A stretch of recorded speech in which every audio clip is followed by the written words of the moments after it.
Now, I want to switch gears a tiny bit and push this even one step further. So if you think about the way we're using deep reinforcement learning, essentially, we're using a very classical thing. We've not invented anything. We're just users at this point. And what our algorithms do essentially is they take the environment. The environment is essentially, you name it, Sumo, MSUN, whatever expert-based simulation environment. It spits a reward, VMT, TTT, energy, you name it. And it spits a state. It tells us, oh, and by the way, this is the state of every vehicle, where state means position, speed, history, and anything you want. Based on that, the RL algorithm computes the next best move to optimize the system, and that's the action space that spits back into the environment. And this is the way, essentially, all the algorithms I've shown before have worked from the very beginning, the one that Kathy Wu put back in the days, to smooth the ring, to all the way to the bottleneck and the 210. Now, there's a fundamental assumption here, and the assumption is that you compute your optimal control or your action based on knowledge of the reward, RT, and the state. Now, I'm going to ask a provocative question. What if you did not have access to the state, but just a rendering of the state? So you cannot measure speed, acceleration, position. You just have a picture of it. So the idea is, let's just assume that we're looking at this. We can see what's happening, but we cannot really measure it other than seeing pictures. So say you see the last 5 time steps of first a simulation. So that's Minute City again of Malikopoulos. If you were hovering over the city, and that's just, if your local vehicle, well, you kind of see what's happening around you. And the fundamental question is, could you redo what I showed you up to now, but bypass this access to the state? No more OBD access, no more V2X or V2I or V2 something to measure things, just cameras or rendering. And the truth is, you can do it by measuring, by somewhat changing the reward function. What we demonstrated is that if you do that, you do not degrade the performance that much in some cases. So this is what would happen if you, on the left, measured things by just looking at rendering. So look, I see moving stuff. So essentially I see pixels, but I can't measure speed or anything. It's just pixels.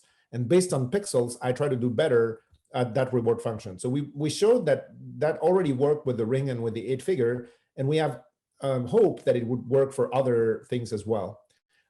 So the beauty of that is that you can do this in a centralized fashion, like on the left, or in a decentralized fashion, like on the right. So centralized fashion would be to say, I'm going to train my deep reinforcement learning algorithms to just look at all the pixels of the entire mini city. And the decentralized fashion would be to say, well, I can only measure it locally. So, okay, if what you see in every circle here is essentially what every vehicle is seeing around it. And then maybe there is some information exchange, but bottom line is you can only see things locally. And we've also tried to do that, and it does provide some actually good results as well. So the reason why that's important is that if you think about the future of mixed autonomy, we already have good confidence that we can do it like on the left. Like you look at the fully centralized movie like you see on the left, and it's already a good tool to do optimization. Then it's much more challenging to do in a decentralized fashion like in the middle, but it can be done. And so, you know, where is that going in terms of technology? Well, this movie that I'm showing on the right, it's something that, you know, you can have on your car tomorrow by buying a dash cam and then just sending. There's many companies that essentially provide you segmentation capabilities to measure things around you.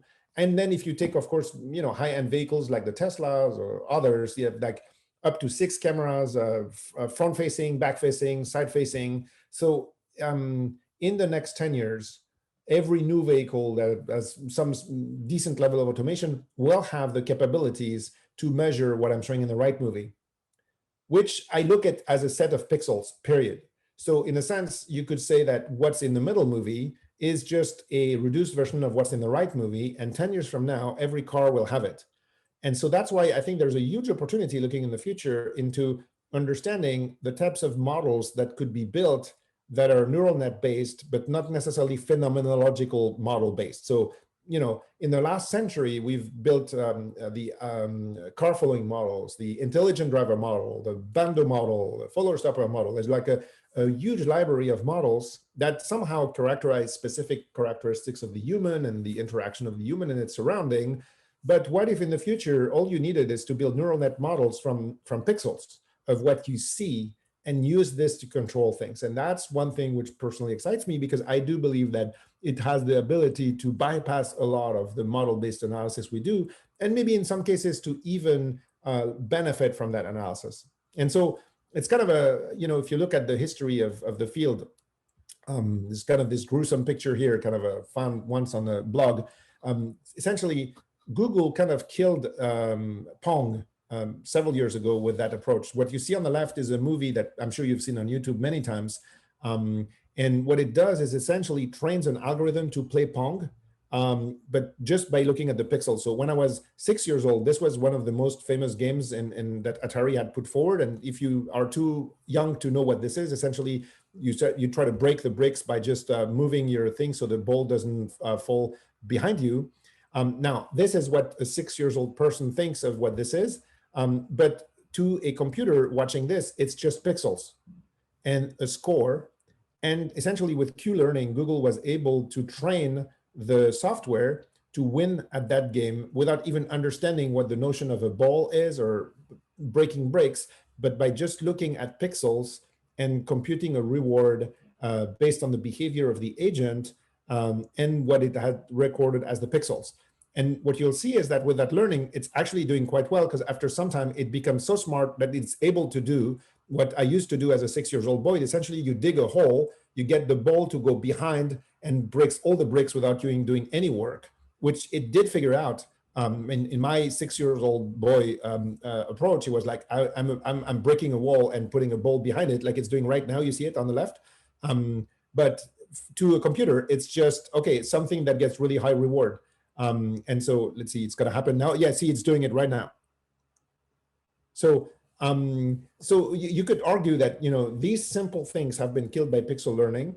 Of course, there was AlphaGo, which was really brilliant, because when computers started to beat the world champion, it used very, very unintuitive approaches to do it. That's what you see on the right. So aspirationally, one could hope that this problem, which I'm showing here, can partially be solved locally by AI as well. Obviously, in transportation, we understand there's demand, and you can change demand. That's one thing. But once demand is realized, can you change the efficiency on the freeway to make it the most efficient it can be?